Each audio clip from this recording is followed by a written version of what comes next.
Information Overload Research Group has been founded in 2008 by a bunch of people who cared about this problem. And ever since, we've been a small group of people representing academia and analyst firms and industry practitioners and startup people, anyone who's interested, where the key purpose is to bring people from different directions together so we can share and work together on this problem. And what we're doing is not that much because we're a small group, but we have our website, which has a blog and a repository, a center of information about basically pointers to articles and books and stuff about information overload. And we also have events, which long ago used to be face-to-face, and these days are most appropriately online. So that's who we are. Let's go around the room, the whatever. I'll call your names by the clockwise order you're in, I would say. So let's start with Lele. Give us a short introduction of who and where you are and what's your interest. So I'm Lele, I'm in a parking, and I'm usually passionate in collaboration and communication, right? I'm working in a big organization like IBM where there are 500,000 people, right? And so I'm very trained with the overload of information all around, right? And within the corporate where I work and outside, I'm always trying to advocate for better habits and way to communicate to avoid this overload, right? And at the same time, I'm leading a mindfulness movement, right, within the corporate. And I always connect the concept of, good communication and, overload avoidance that is actually mostly like caring for others with the mindfulness practice that is, connected with, meditation and is connected with awareness, right? And claiming that if you really pay attention, right, to any message, anything you write, you create, you can really avoid the overload, right? And often that's the problem. We don't pay enough attention. Right? So that's me mostly. And what's my role here? Okay, you guys keep shifting around on my screen, so let's just have Jack now. Hey, it's good to see everybody. I think this is probably the first time I've joined one of your bonfires. I have known Nathan probably this whole time. I've known about Nathan, maybe I should say it that way. My interest, I've had a long interest in knowledge management, and in particular, I think this kind of led me down the path of how do I deal with my own stuff, and then how do we deal with each other's stuff, and how do we know what we know, and all that fun. That's a whole another conversation. But clearly this whole topic of too much stuff and too much information is a part of that, because you can make all the world's information available, but if you don't know where to find it and what to look for, and you get overwhelmed. But I think the primary reason that I've been interested in this topic in general is starting with the personal, but then, as Lele was just saying, very clearly, the reason that I'm overloaded is because of all the interactions I have with you guys and vice versa, right? Because, if I then am interacting with you in a way that, the example I always use is, in order to get less email, I need to send less email, which seems really counterintuitive to everybody except for the people that practice that. But yeah, that's where my interest in this topic comes. I know there's a lot of other elements to this topic, but that's where my interest lays. Cool. Okay, Lawrence, you're next. Oh, sure. Well, I only just recently met Nathan, and so I'm here. I don't know much about the organization, but the topic is of big interest to me, but some of it's personal. I'm in a co-founder in a startup, and we're dealing with chronic pain. We're developing novel approaches, digital therapeutics for helping people with chronic neuropathic pain. And it's interesting too, because a lot of that is an information overload.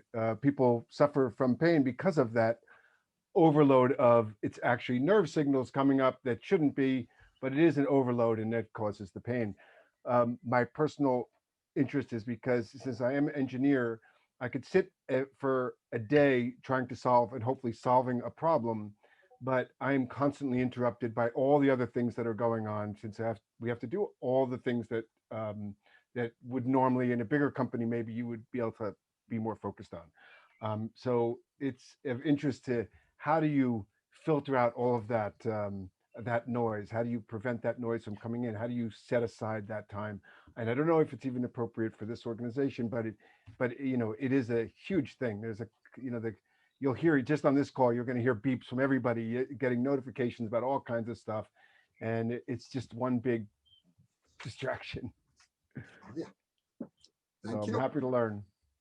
Thank you. Marty, you're next.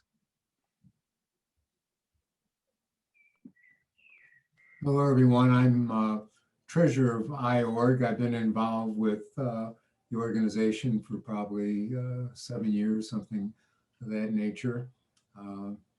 This has been an interest that really goes back a number of years, which I won't give you the number, but in my graduate work, I actually had the equivalent of a master's in social psychology, in which one of the courses we focused on some psychologist, Schroeder Driver Strufert, which had an inverted U in terms of the information, that you had an underload, you had sort of your optimal, and then overload. And since that point in time, I've been a behavioral type individual, even though I have a good technical foundation in computers, but I'm more of a managerial. My current work at IIT in Chicago, Illinois Institute of Technology, in the business school, I teach a course in predictive analytics, another course in business analytics for executive education. In those courses, this goes back into maybe the 1970s, and I won't say that I was the champion in any sense, but I always looked at information as two components: the content and the presentation, or the format, the communication.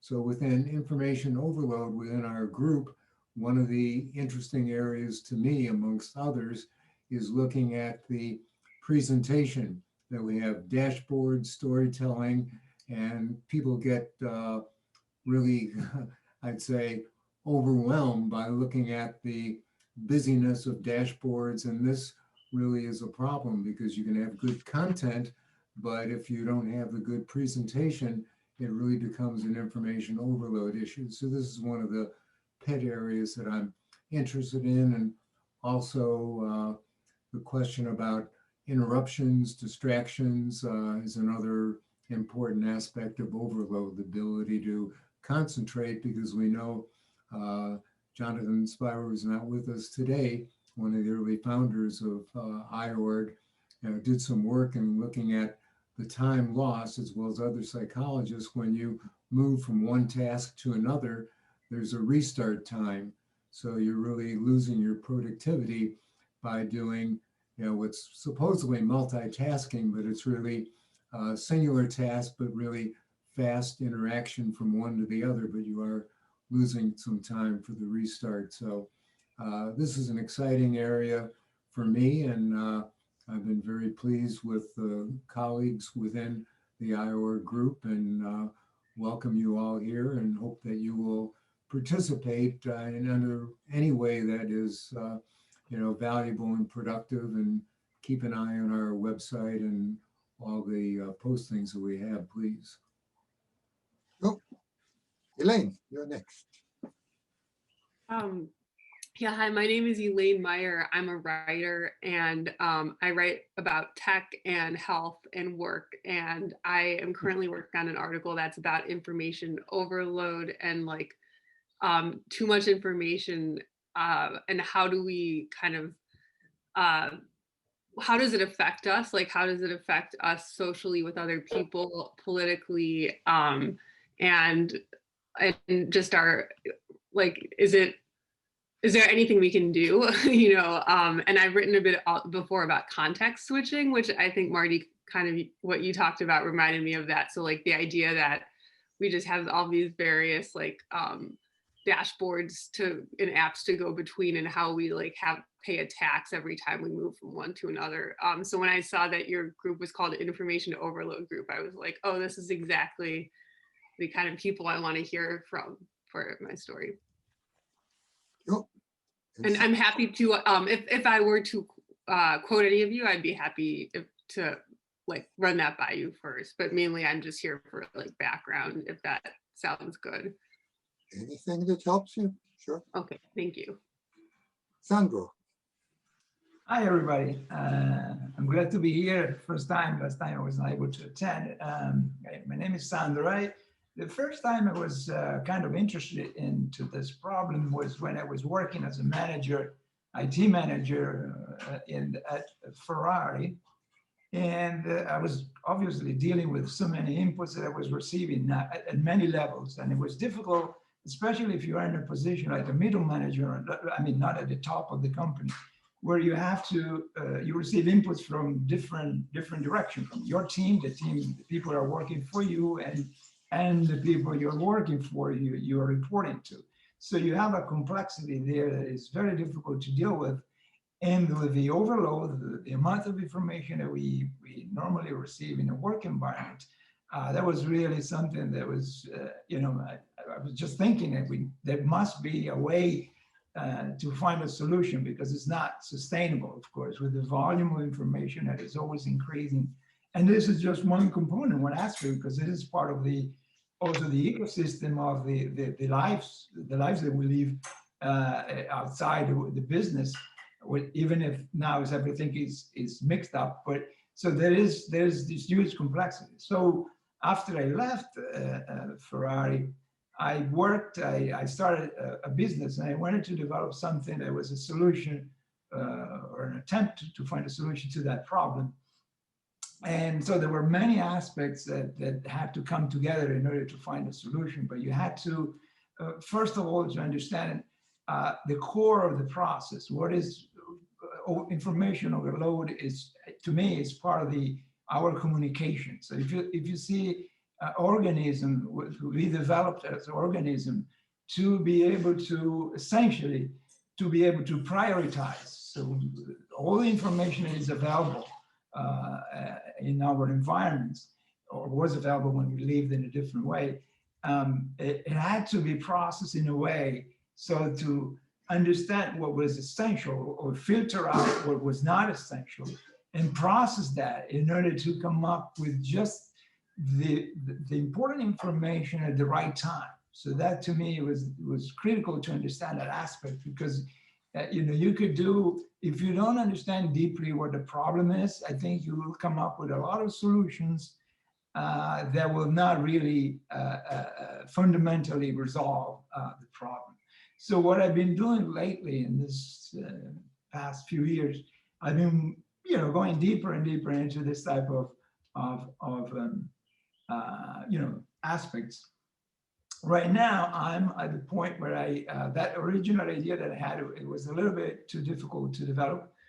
But right now, I'm trying to do something simpler, applying the same principles, and I'm trying to develop an app that will just allow to organize our tasks and prioritize them in a way so that every time you have only the most urgent task that you have to deal with, and the process will just determine that. I don't want to get into all the details, but I just wanted to mention that. I don't want to take all the time, of course. We could explore it more in details, but all I wanted to mention is just, to me, this is a very important problem. It has a lot of implications, social implications, and it's part of our entire development, the way we're going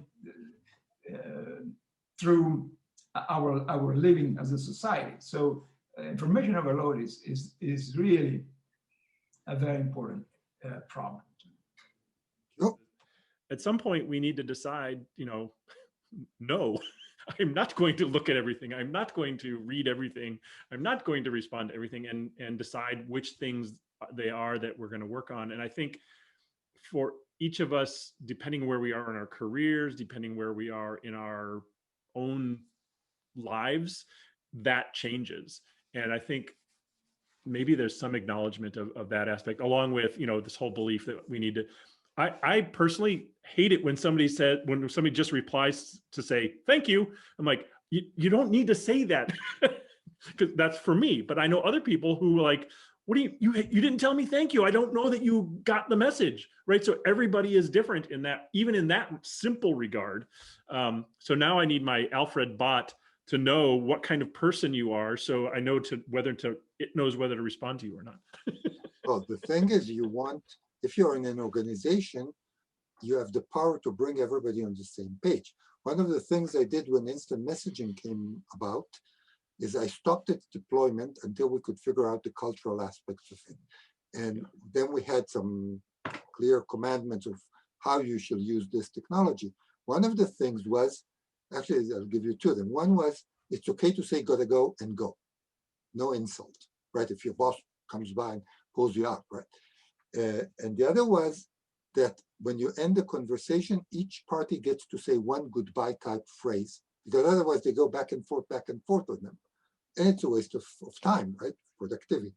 So once you said that, everybody knows that, then everybody knows nobody's going to get insulted, so they can afford to do it universally. That's the point. You don't need an Alfred to customize it to each respondent.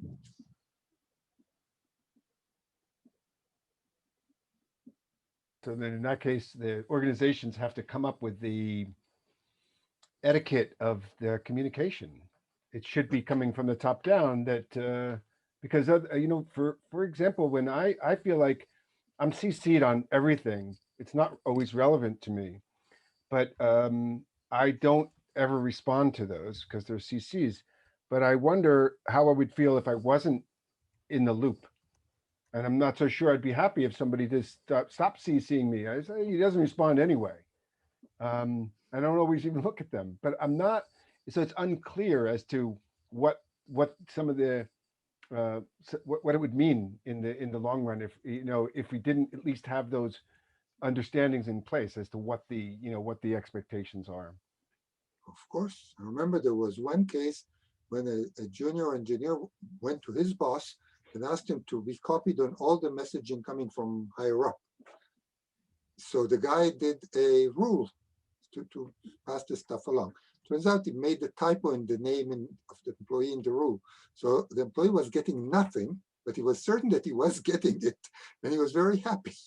Everybody was happy. So it's all psychology at the end of the day. Yeah, that's interesting.